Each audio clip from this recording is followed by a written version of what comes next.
পুরমন্ত্রী যেভাবে কাজ করছেন এটা হয়তো আমিও করিনি। বিধানসভায় বর্তমান পুরমন্ত্রী প্রশংসায় পঞ্চমুখ প্রাক্তন পুরমন্ত্রী। আমরা যখন এসেছিলাম তখন ভেবেছিলাম 15 বছর নয় 50 বছর থাকবো, কিন্তু সেটা তো বাস্তব না। একটা সময় এরকম আসবে, কিন্তু সেখানে ক্রিটিসাইজ হবে। কিন্তু আজকের পরিস্থিতি নিয়ে আমাদের মাননীয় মন্ত্রী যে প্লিজ ক্রিটিসাইজ করছি না তো, প্লিজ এটা আপনাদের সমর্থন করে বলার চেষ্টা করছি। আপনি জোর করে আমাকে বিরোধী বানাচ্ছেন। আমি তো সব থেকে আগে যেটা বলবো, উনি যে এফর্টটা নিয়েছেন, নগরায়ণের জন্য যে এফর্টটা নিয়েছেন, যেভাবে দৌড়চ্ছেন সারা দিন রাত, যেভাবে প্রত্যেকটা জায়গায় গিয়ে পৌঁছে যাচ্ছেন, যেভাবে প্রবলেমগুলোকে ফেস করছেন, এটা হয়তো আমিও কোনোদিন করিনি যেটা উনি করছেন, তাই ওনাকে ধন্যবাদ। অন্যদিকে বীরভূমের বিভিন্ন পুরসভা এবং পঞ্চায়েত থেকে বাজেয়াপ্ত করা জন্ম ও মৃত্যু শংসাপত্রগুলি স্ক্যানিং শুরু করল পুলিশ। শুক্রবার সকালে পুরসভা, পঞ্চায়েত এবং স্বাস্থ্য দপ্তরের কর্মীদের থানায় ডাকা হয়। তাদের সামনেই এই স্ক্যানিং, যার ভিডিওগ্রাফিও করা হয়েছে। পরে জন্ম মৃত্যু রেজিস্ট্রেশন খাতাগুলি ফেরত দেওয়া হবে। তৃণমূল জমানায় জন্ম মৃত্যু সার্টিফিকেট নিয়ে যে দুর্নীতির অভিযোগ উঠেছে, তারপর থেকে জেলায় জেলায় তল্লাশি চলছে। আজও পুলিশের তল্লাশি অভিযান হলো। জন্ম মৃত্যু সার্টিফিকেটে দুর্নীতির অভিযোগে তদন্তে ইংরেজবাজার পুরসভায় গেল পুলিশ। জন্ম মৃত্যু সার্টিফিকেট রেজিস্ট্রেশন বিভাগে আজ নথি সংগ্রহ করা হয়। ইংরেজবাজার পুরসভায় 1946 সাল থেকে রেকর্ড রক্ষিত রয়েছে। অনলাইনে রয়েছে 2017 সাল থেকে। পুরো তথ্য নিজেদের হেফাজতে নিতে চাইছে পুলিশ। পুর নিয়োগ দুর্নীতি মামলায় ইডির কাছে মদন মিত্রের স্ত্রী মদন পত্নী অর্চনা মিত্রকে প্রায় 6 ঘন্টা জিজ্ঞাসাবাদ করে ইডি। অ্যাকাউন্টে লেনদেন নিয়ে ইডির সমন, ম্যারাথন জিজ্ঞাসাবাদ করা হয়। দুই ছেলের পরে স্ত্রীকে এবার জিজ্ঞাসাবাদ করা হলো। 29 জুলাই মদন মিত্রকে তলব করা হয়েছে।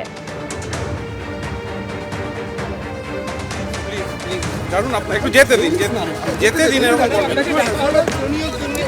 আপনারা পিছিয়ে যান, পিছিয়ে আপনার ছবিটা তুলে নিন। ঠিক আছে, ঠিক আছে, শোন, যেতে দিন না, কোনো কিছু বলবে না, কিছু।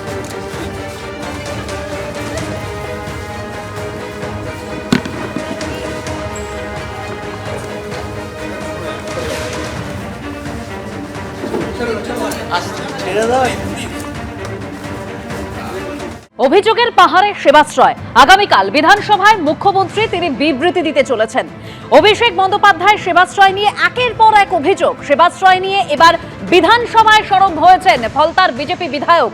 কাল বিধানসভায় বিবৃতি দেবেন মুখ্যমন্ত্রী শুভেন্দু অধিকারী, জানালেন পরিষদীয় মন্ত্রী। মাঠ দখল করে সেবাশ্রয় ক্যাম্পের অভিযোগ করেছেন বিজেপি বিধায়ক। নার্সিংহোম থেকে জোর করে মেশিন আনারও অভিযোগ। মাটি খুঁড়ে ওষুধ পাওয়া গিয়েছে। সেবাশ্রয় নিয়ে এই অভিযোগ পরিষদীয় মন্ত্রী।